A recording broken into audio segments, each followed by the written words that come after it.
What? Lucius, ho! I cannot by the progress of the stars give guess how near today. Lucius, I say! I would it were my fault to sleep so soundly. When? Lucius! When? Awake, I say! What, Lucius? Called you, my lord? Get me a taper in my study, Lucius. When it is lighted, come and call me here. I will, my lord. It must be by his death. And for my part, I know no personal cause to spurn at him, but for the general. He would be crowned. How that might change his nature, there's the question. It is the bright day that brings forth the adder, and that craves wary walking. Crown him. That. And then I grant we put a sting in him that at his will he may do danger with. The abuse of greatness is when it disjoins remorse from power. And to speak truth of Caesar, I have not known when his affections swayed more than his reason. But 'tis a common proof that lowliness is young ambition's ladder, whereto the climber upward turns his face. But when he once attains the utmost round, he then unto the ladder turns his back, looks in the clouds, scorning the base degrees by which he did ascend. So Caesar may. Then, lest he may, prevent. And since the quarrel will bear no colour for the thing he is, fashion it thus, that what he is augmented would run to these and these extremities, and therefore think him as a serpent's egg, which hatched would as his kind grow mischievous, and kill him in the shell. The taper burneth in your closet, sir.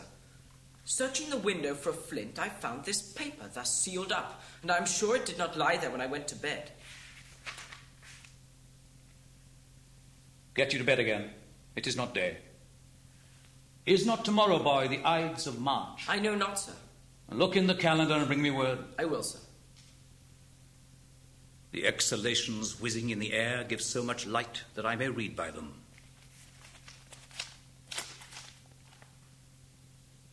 Brutus, thou sleepst. Awake and see thyself. Shall Rome, etc., speak, strike, redress? Brutus, thou sleepst. Awake. Such instigations have been often dropped where I have took them up. Shall Rome, etc., thus must I piece it out. Shall Rome stand under one man's awe? What Rome? My ancestors did from the streets of Rome the Tarquin drive when he was called a king. Speak, strike, redress. Am I entreated to speak and strike? O Rome, I make thee promise. If the redress will follow, thou receivest thy full petition at the hand of Brutus. Sir, March is wasted 15 days. 'Tis good. Go to the gate. Somebody knocks. Since Cassius first did whet me against Caesar, I have not slept. Between the acting of a dreadful thing and the first motion, all the interim is like a phantasma or a hideous dream. The genius and the mortal instruments are then in council, and the state of man, like to a little kingdom, suffers then the nature of an insurrection. Sir, 'tis your brother Cassius at the door, who doth desire to see you. Is he alone? No, sir, there are more with him. Do you know them? No, sir, their hats are plucked about their ears, and half their faces buried in their cloaks, that by no means I may discover them by any mark of favour. Let him enter. They are the faction. O conspiracy! Shamest thou to show thy dangerous brow by night, when evils are most free? Oh, then by day, where wilt thou find a cavern dark enough to mask thy monstrous visage? Seek none conspiracy. Hide it in smiles and affability. For if thou hast thy native semblance on, not Erebus itself were dim enough to hide thee from prevention. I think we are too bold upon your rest. Good morrow, Brutus. Do we trouble you? I've been up this hour, awake all night. Know I these men that come along with you? Yes, every man of them, and no man here but honours you. And every one doth wish you had but that opinion of yourself which every noble Roman bears of you. This is Trebonius. He is welcome hither. This, Decius Brutus. He is welcome too. This Casca, this Cinna, and this Metellus Simpla. They are all welcome. What watchful cares do interpose themselves betwixt your eyes and night? Shall I entreat a word? Here lies the east. Doth not the day break here? No. Oh, pardon, sir, it doth. And yon grey lines that fret the clouds are messengers of day. You shall confess that you are both deceived. Here, as I point my sword, the sun arises, which is a great way growing on the south, weighing the youthful season of the year. Some 2 months hence, up higher toward the north he first presents his fire, and the high east stands as the capital, directly here. Give me your hands all over, one by one. And let us swear our resolution. No, not an oath. If not the face of men, the sufferance of our souls, the time's abuse, if these be motives weak, break off betimes, and every man hence to his idle bed. So let high-sighted tyranny range on till each man drop by lottery. But if these, as I'm sure they do, bear fire enough to kindle cowards and to steal with valour the melting spirits of women, then, countrymen, what need we any spur but our own cause to prick us to redress? What other bond than secret Romans that have spoke the word and will not palter? And what other oath than honesty to honesty engaged, that this shall be or we will fall for it? Swear priests and cowards and men cautelous, O feeble carrions and such suffering souls that welcome wrongs. And to bad causes swear such creatures as men doubt.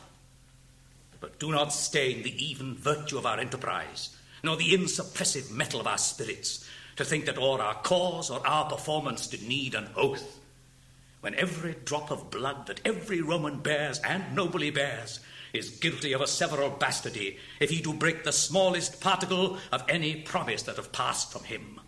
But what of Cicero? Shall we sound him? I think he will stand very strong with us. Let us not leave him out. No, by no means. Oh, let us have him. For his silver hairs will purchase us a good opinion, and bind men's voices to commend our deeds. It shall be said his judgment ruled our hands.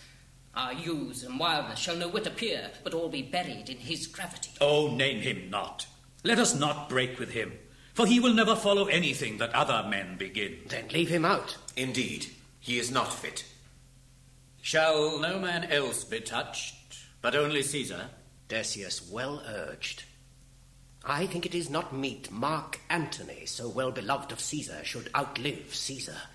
We shall find of him a shrewd contriver, and you know his means, if he improve them, may well stretch so far as to annoy us all, which to prevent, let Antony and Caesar fall together. Our course will seem too bloody, Caius Cassius, to cut the head off and then hack the limbs, like wrath in death and envy afterwards. For Antony is but a limb of Caesar. Let us be sacrificers, but not butchers, Caius.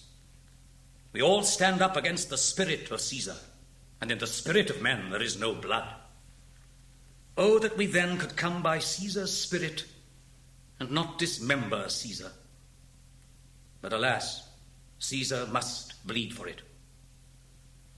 And gentle friends, let's kill him boldly, but not wrathfully. Let's carve him as a dish fit for the gods, not hew him as a carcass fit for hounds.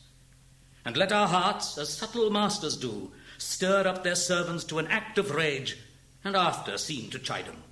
This shall make our purpose necessary, and not envious, which so appearing to the common eyes, we shall be called purgers, not murderers. And for Mark Antony, think not of him, for he can do no more than Caesar's arm when Caesar's head is off. Yet I fear him, for in the engrafted love he bears to Caesar... Alas, good Cassius, do not think of him. If he loves Caesar, all that he can do is to himself take thought and die for Caesar. And that were much he should, for he's given to sports, to wildness, and much company. There is no fear in him. Let him not die, for he will live and laugh at this hereafter. Peace. Count the clock. The clock hath stricken 3. It is time to part. But it is doubtful yet whether Caesar will come forth today or no. For he is superstitious grown of late, quite from the main opinion he held once of fantasy, of dreams and ceremonies. It may be these apparent prodigies, the unaccustomed terror of this night, and the persuasion of his augurers may hold him from the Capitol today. Never fear that. If he be so resolved, I can o'ersway him. For he loves to hear that unicorns may be betrayed with trees, and bears with glasses, elephants with holes, lions with toils, and men with flatterers. But when I tell him he hates flatterers, he says he does, being then most flattered. Let me work, for I can give his humour the true bent, and I will bring him to the Capitol. Nay, we will all of us be there to fetch him. By the 8th hour. Is that the uttermost? Be that the uttermost, and fail not then. Caius Ligarius doth bear Caesar hard, who rated him for speaking well of Pompey. I wonder none of you have thought of him. Now, good Metellus, go along by him. He loves me well, and I have given him reasons. Send him but hither, and I'll fashion him. The morning comes upon us. We'll leave you, Brutus. And friends, disperse yourselves, but all remember what you have said, and show yourselves true Romans. Good gentlemen, look fresh and merrily. Let not our looks put on our purposes, but bear it as our Roman actors do, with untired spirits and formal constancy. And so, good morrow to you, everyone.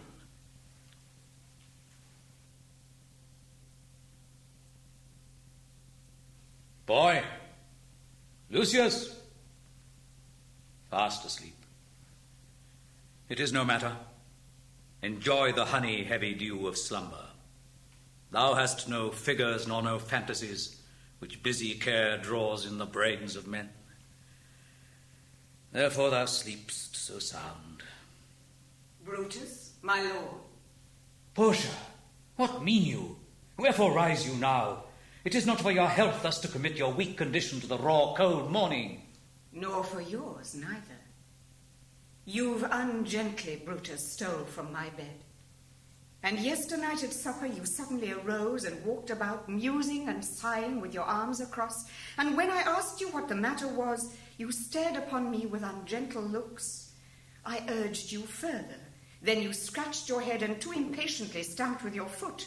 Yet I insisted, yet you answered not, but with an angry wafture of your hand gave sign for me to leave you. So I did, fearing to strengthen that impatience which seemed too much enkindled, and withal hoping it was but an effect of humour, which sometime hath his hour with every man. It will not let you eat, nor talk, nor sleep. And could it work so much upon your shape as it hath much prevailed on your condition, I should not know you, Brutus. Dear my lord, make me acquainted with your cause of grief. I am not well in health, and that is all. Brutus is wise, and were he not in health, he would embrace the means to come by it. Why, so I do. Good Portia, go to bed. Is Brutus sick, and is it physical to walk unbraced and suck up the humours of the dank morning? What, is Brutus sick, and will he steal out of his wholesome bed to dare the vile contagion of the night, and tempt the roomy and unpurged air to add unto his sickness?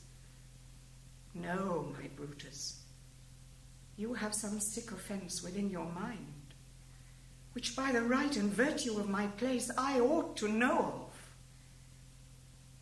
And upon my knees I charm you by my once commended beauty, by all your vows of love, and that great vow which did incorporate and make us one, that you unfold to me yourself, your half. Why, you are heavy. And what men tonight have had resort to you? For here have been some 6 or 7 who did hide their faces even from darkness. Kneel not, gentle Portia. I should not need, if you were gentle Brutus. Within the bond of marriage, tell me, Brutus, is it accepted I should know no secrets that appertain to you? Am I yourself but, as it were, in sort or limitation, to keep with you at meals, comfort your bed, and talk to you sometimes? Dwell I but in the suburbs of your good pleasure? If it be no more, Portia is Brutus' harlot, not his wife. You are my true and honourable wife, as dear to me as are the ruddy drops that visit my sad heart. If this were true, then should I know this secret. I grant I am a woman, but withal a woman that Lord Brutus took to wife. I grant I am a woman, but withal a woman well reputed, Cato's daughter. Think you I am no stronger than my sex, being so fathered and so husbanded? Tell me your counsels, I will not disclose them. I have made strong proof of my constancy, giving myself a voluntary wound here in the thigh. Can I bear that with patience, and not my husband's secrets? O ye gods, render me worthy of this noble wife. Hark, hark, one knocks. Portia, go in a while, and by thy bosom shall partake the secrets of my heart. All my engagements I will construe to thee, all the charactery of my sad brows. Leave ye with haste. Lucius, who's that knocks? Here is a sick man that would speak with you. Caius Ligarius that Metellus spake of. Boy, stand aside. Caius Ligarius? How? Vouchsafe good morrow from a feeble tongue. Oh, what a time have you chose out, brave Caius, to wear a kerchief. Would you were not sick? I am not sick, if Brutus have in hand any exploit worthy the name of honour. Such an exploit have I in hand, Ligarius, had you a healthful ear to hear of it. By all the gods that Romans bow before, I here discard my sickness. Soul of Rome, brave son derived from honourable loins, thou, like an exorcist, hast conjured up my mortified spirit. Now bid me run, and I will strive with things impossible. Yea, get the better of them. What's to do?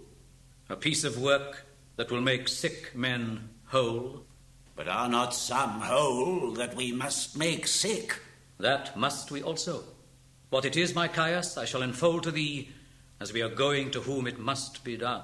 Set on your foot, and with a heart new-fired I follow you, to do I know not what, but it sufficeth that Brutus leads me on. Follow me, then.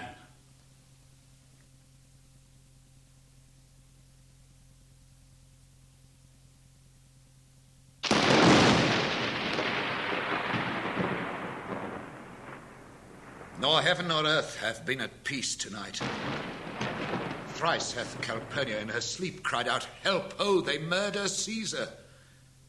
Who's within? My lord?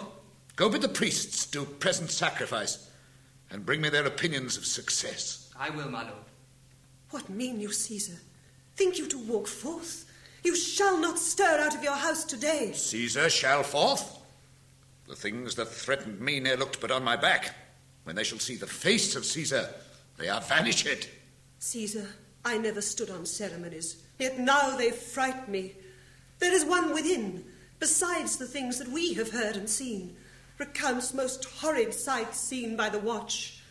A lioness hath whelped in the streets, and graves have yawned and yielded up their dead. Fierce, fiery warriors fought upon the clouds, in ranks and squadrons and right form of war, which drizzled blood upon the Capitol. The noise of battle hurtled in the air. Horses did neigh, and dying men did groan, and ghosts did shriek and squeal about the streets. Oh, Caesar, these things are beyond all use, and I do fear them. What can be avoided whose end is purposed by the mighty gods? Yet Caesar shall go forth, for these predictions are to the world in general as to Caesar. When beggars die, there are no comets seen. The heavens themselves blaze forth the death of princes. Cowards die many times before their deaths. The valiant never taste of death but once. Of all the wonders that I yet have heard, it seems to me most strange that men should fear, seeing that death, a necessary end, will come when it will come. What say the augurers? They would not have you to stir forth today. Plucking the entrails of an offering forth, they could not find a heart within the beast. The gods do this in shame of cowardice. Caesar should be a beast without a heart, if he should stay at home today for fear. No, Caesar shall not. Danger knows full well that Caesar is more dangerous than he. We are 2 lions littered in one day, and I the elder and more terrible. And Caesar shall go forth. Alas, my lord, your wisdom is consumed in confidence. Do not go forth today. Call it my fear that keeps you in the house and not your own. We'll send Mark Antony to the Senate House, and he shall say you are not well today. Let me, upon my knee, prevail in this. Mark Antony shall say I am not well, and for thy humour I will stay at home. Here's Decius Brutus, he shall tell them so. Caesar, all hail! Good morrow, worthy Caesar. I come to fetch you to the Senate House. And you are come in very happy time to bear my greeting to the senators and tell them that I will not come today. Cannot is false, and that I dare not falser. I will not come today. Tell them so, Decius. Say he is sick. Shall Caesar send a lie? Have I in conquest stretched mine arm so far to be afeard to tell greybeards the truth? Decius, go tell them Caesar will not come. Most mighty Caesar, let me know some cause, lest I be laughed at when I tell them so. The cause is in my will. I will not come. That is enough to satisfy the Senate. But for your private satisfaction, because I love you, I will let you know. Calpurnia here, my wife, stays me at home. She dreamt tonight she saw my statua, which like a fountain with 100 spouts did run pure blood. And many lusty Romans came smiling, and did bathe their hands in it. And these does she apply for warnings and portents and evils imminent, and on her knee hath begged that I will stay at home today. This dream is all misinterpreted. It was a vision fair and fortunate. Your statue, spouting blood in many pipes, in which so many smiling Romans bathed, signifies that from you great Rome shall suck reviving blood, and that great men shall press for tinctures, stains, relics, and cognizance. This, by Calpurnia's dream, is signified. And this way have you well expounded it. I have, when you have heard what I can say, and know it now. The Senate have concluded to give this day a crown to mighty Caesar. If you shall send a word you will not come, their minds may change. Besides, it were a mock apt to be rendered for someone to say, break up the Senate till another time when Caesar's wife shall meet with better dreams. If Caesar hide himself, shall they not whisper, lo, Caesar is afraid?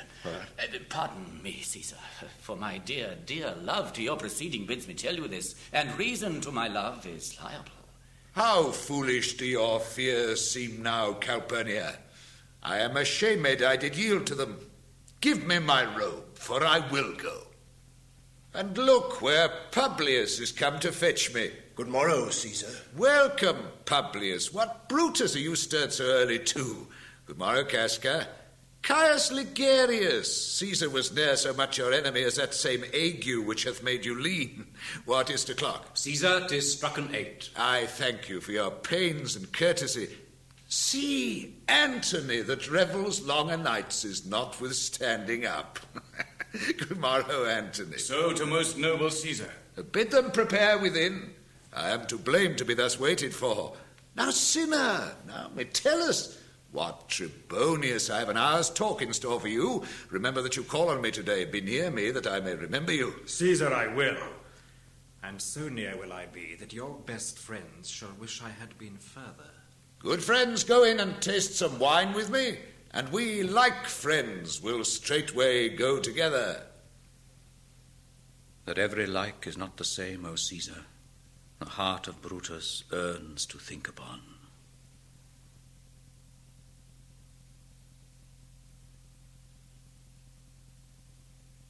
Caesar, beware of Brutus. Take heed of Cassius. Come not near Casca. Have an eye to Cinna. Trust not Trebonius. Mark well Metellus Cimber. Decius Brutus loves thee not. Thou hast wronged Caius Ligarius. There is but one mind in all these men, and it is bent against Caesar. If thou be'st not immortal, look about you. Security gives way to conspiracy. The mighty gods defend thee, thy lover, Artemidorus. Here will I stand till Caesar pass along, and as a suitor will I give him this. My heart laments that virtue cannot live out of the teeth of emulation. If thou read this, O Caesar, thou mayst live. If not, the fates with traitors do contrive.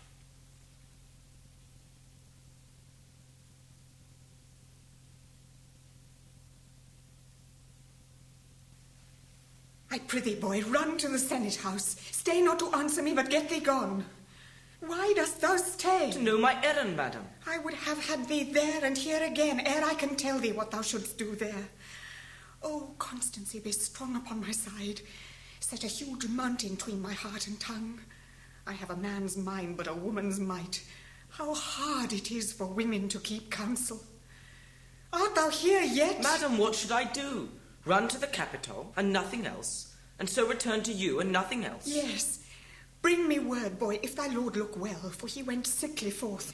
And take good note what Caesar doth, what suitors press to him. Hark, boy. What noise is that? I hear none, madam. Prithee, listen well. I heard a bustling rumour like a fray, and the wind brings it from the capital. Sooth, madam, I hear nothing. Come hither, fellow. Which way hast thou been? At mine own house, good lady. What is the clock? About the 9th hour, lady. Is Caesar yet gone to the capital? Madam, not yet. I go to take my stand to see him pass on to the capital. Thou hast some suit to Caesar, hast thou not? That I have, lady. If it will please Caesar to be so good to Caesar as to hear me, I shall beseech him to befriend himself. Why? Knowst thou any harms intended towards him? None that I know will be. Much that I fear may chance. Good morrow to you. Here the street is narrow.